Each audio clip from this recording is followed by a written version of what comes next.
Bell. Now, with 22 years of experience in the Indian equity markets, he manages funds such as Religare Invesco Tax Plan and Religare Invesco PSU Equity Fund, both of which have given returns of over 50% in the last year. The biggest outperformer, though, has been the Religare Contra Fund with returns of 74% in the past year. Which are the sectors and stocks, therefore, to invest in?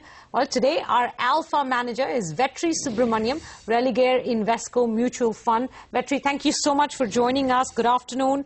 And let me start by asking you not just about today's market action or this talk of, a correction that was underway which may have ended, but more a sense of where we are in this bull run, according to you.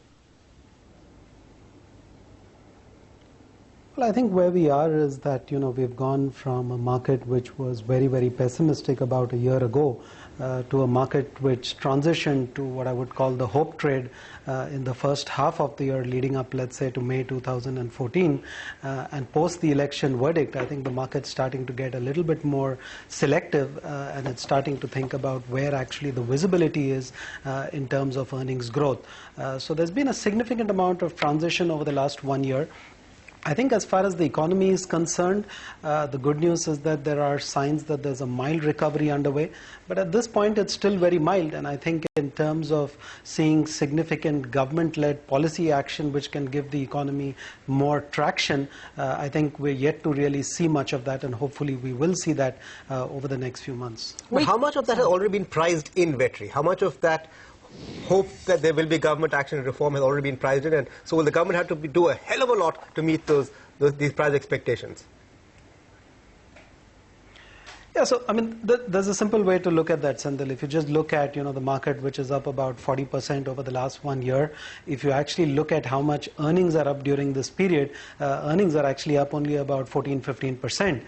So what you can conclude from that is that the rest of the gains are essentially the change in the PE multiple, and essentially that in some senses reflects the change and the optimism that future earnings growth for the market will be significantly stronger. So I think a significant portion of the sort of multiple re-rating has already taken place, and I sort of think of this as the phase in which the market is saying, show me the earnings and I want to see that earnings visibility. So I think some of that re-rating has taken place, very specifically, and I think the best example of the extent to which the re-rating has taken place is actually the capital goods sector.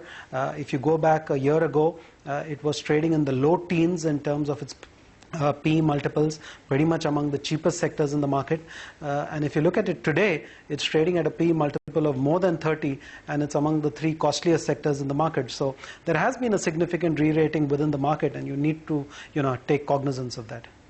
Vetri, just related to the first question that we asked you, as well as what Senthil put to you, are you therefore, not very optimistic or buoyant or not expecting much from this earnings season, which will be underway tomorrow with Infosys, and of course maybe even the December earnings season? So it's probably only the first quarter of FY16 that you hope to see better signs of recovery reflect in corporate bottom lines?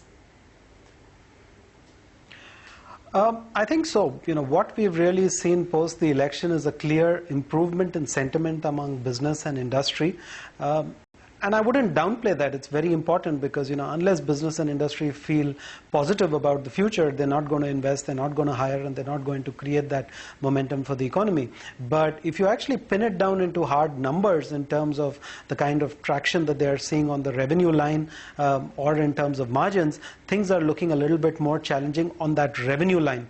And which is why I think, at this point of time, in terms of actually looking at a recovery in corporate earnings, I think that's really more of a 2016 story than a 2015 story. There could be select cases here and there of a few sectors, a few companies that might start to surprise you earlier.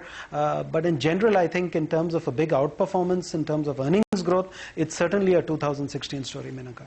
All right. I want to talk to you about one of your funds that has been the biggest outperformer amongst the several that have been outperformers. And I'm going to use this to try and get into your head and try and understand how you've sort of positioned yourself over the last 12, 18 months and, what your strategy will be from here onwards. So the Contra Fund, I think, did 74% in terms of returns over the last 1 year versus a benchmark performance of 38.5%. Talk us through really how you strategized or, managed to achieve that and how you're positioned here on that Contra Fund. Right. The contra fund, to put it simply, has got a very strong value approach in the way that it goes about identifying companies and businesses. And it's also very early to take on risk, because if we are able to perceive valuations as being attractive enough, we don't wait for the accompanying sound bites of an improvement in growth outlook or earnings growth numbers to really start getting invested. So we're always early to take on risk in that portfolio. And if I look at that portfolio, honestly, it gave us a lot of grief in the first half of calendar 2013, because even after we started finding a lot of the economy sensitive sectors of the market cheap, many of those sectors actually got battered and bruised all the way up to about August of 2013.